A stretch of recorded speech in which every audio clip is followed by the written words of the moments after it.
In this video, I will compare two 8-inch 20 centimeter telescopes. One of them is a Newtonian to the right, and the other one is a Schmidt-Cassegrain to the left. Newtonian is a Skywatcher 200p, and Schmidt-Cassegrain is a Meade LX200 8-inch classic. The Skywatcher 200p Newtonian has a diameter of 200 mm for the mirror and a focal length of 1000. So the f ratio, which is the f divided by d, creates the focal ratio of 5.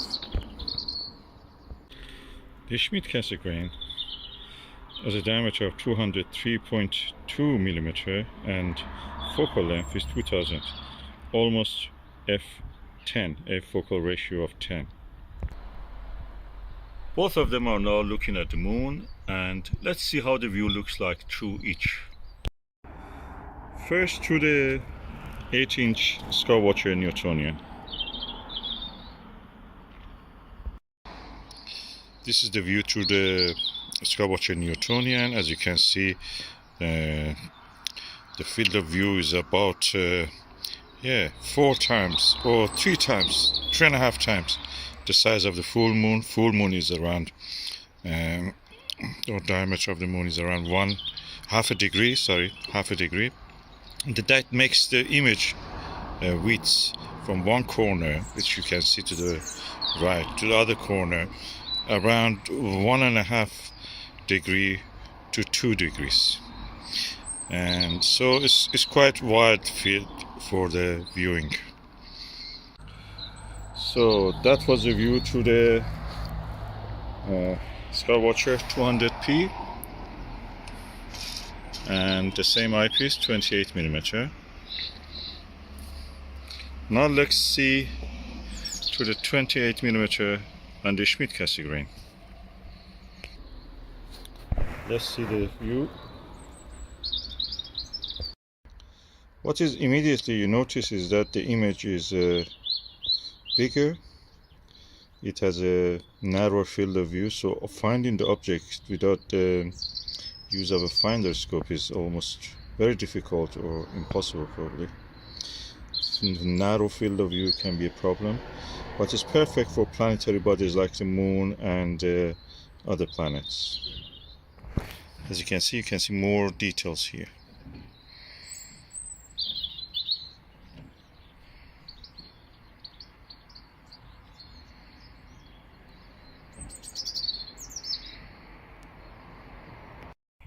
So another difference between the Newtonian and the Schmidt-Cassegrain is that the position of the eyepiece as the targets is in different parts of the sky will change. So you have to bring it down or up, and that means you have to change your sitting position also, either sit or rise. So it's not very easy in that sense. It's better to be able to have something which is stationary and stays the same. And that is what we have with the Schmidt-Cassegrain. The position of the eyepiece more or less stays the same because it's just pivoting on this axis up and down slightly, not much. You can just sit there at same height and look at the most of the object, so it's easier. Another difference is that the size of the Newtonian, when this is the same for the Dobsonian, is about twice the size of a Schmidt-Cassegrain of similar size, and that makes the Schmidt-Cassegrain quite compact. Although it has a bigger focal length, that's 2000 mm, 2 meter focal length it has. That one has 1 meter focal length. But because it has several reflections back and forth, the tube is more compact. So the size is a difference, another difference. Another difference between them is that the price for this bought it second hand. So if you buy second hand, at least £1,000, around $1,500. That one second hand I bought around £200, which makes it around $200, and that's the difference. So the price difference is about 5 times. This one is more expensive than that. So with $300 you can buy this, $1,500 for this. Transport of this is easier than that. Also, it's more compact, takes less space when you want to store it in the home. That's a consideration, or in the car if you want to take it to somewhere dark site for observation. Of course, you can use a focal reducer with this. Focal reducer is the reverse of a Barlow. When you attach it, it actually increases or decreases, decreases the f ratio. So practically, focal reducers for Celestron or Meade 0.63 will make the field of view wider. So that makes it practically like that one, a wide field telescope. If you use it on this, which is the reverse of a Barlow, practically, instead of magnifying it, just reduces magnification, you will be able to find bigger targets in the sky. Like most of the deeper sky objects, you must know that galaxies and the star clusters and everything else are quite huge, although they are so far from us.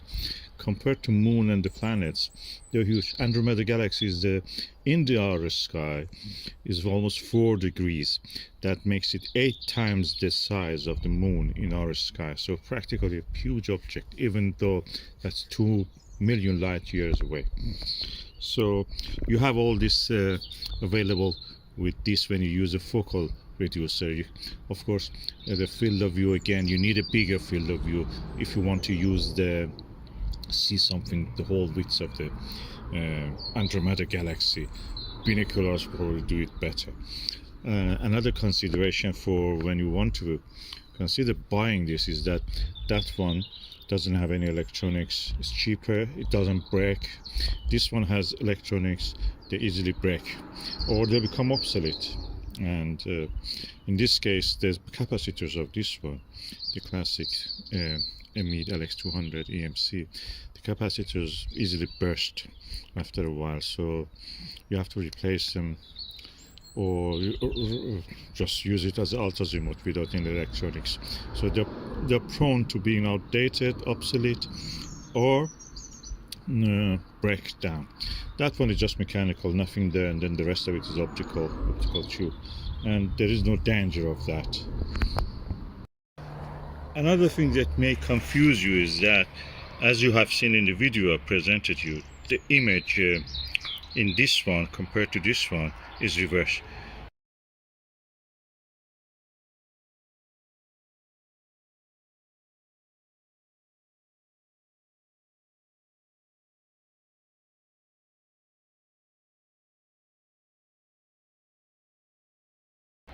This reverses the image compared to the normal viewing.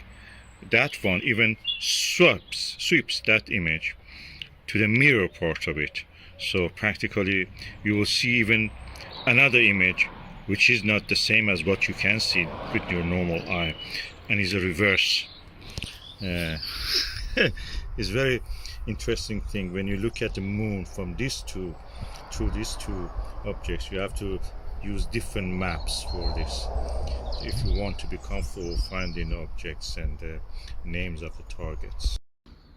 Okay, one of the things that you can do with both of them is astrophotography.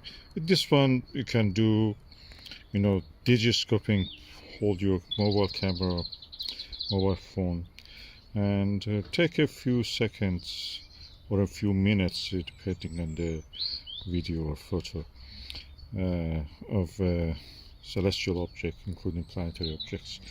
With this one you can guide it, so most of the Schmidt-Cassegrain can be guided unless they're broken.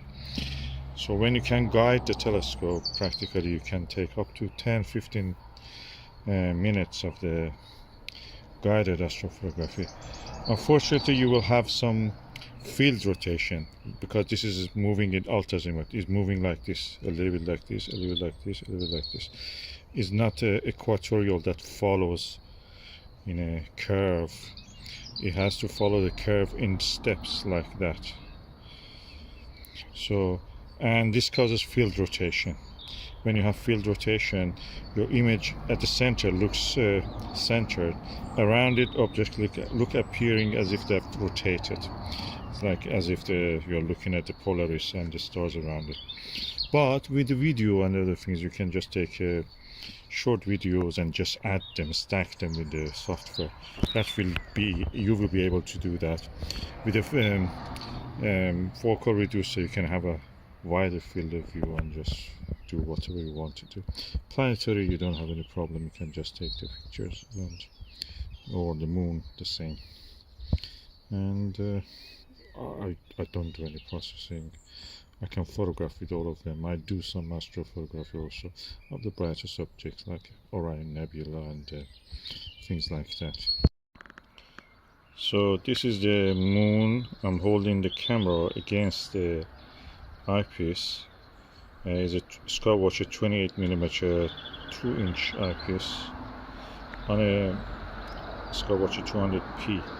It's a Newtonian, the same as the is f5, focal ratio of 5, the same as a Skywatcher or Orion or similar to that Dobsonians.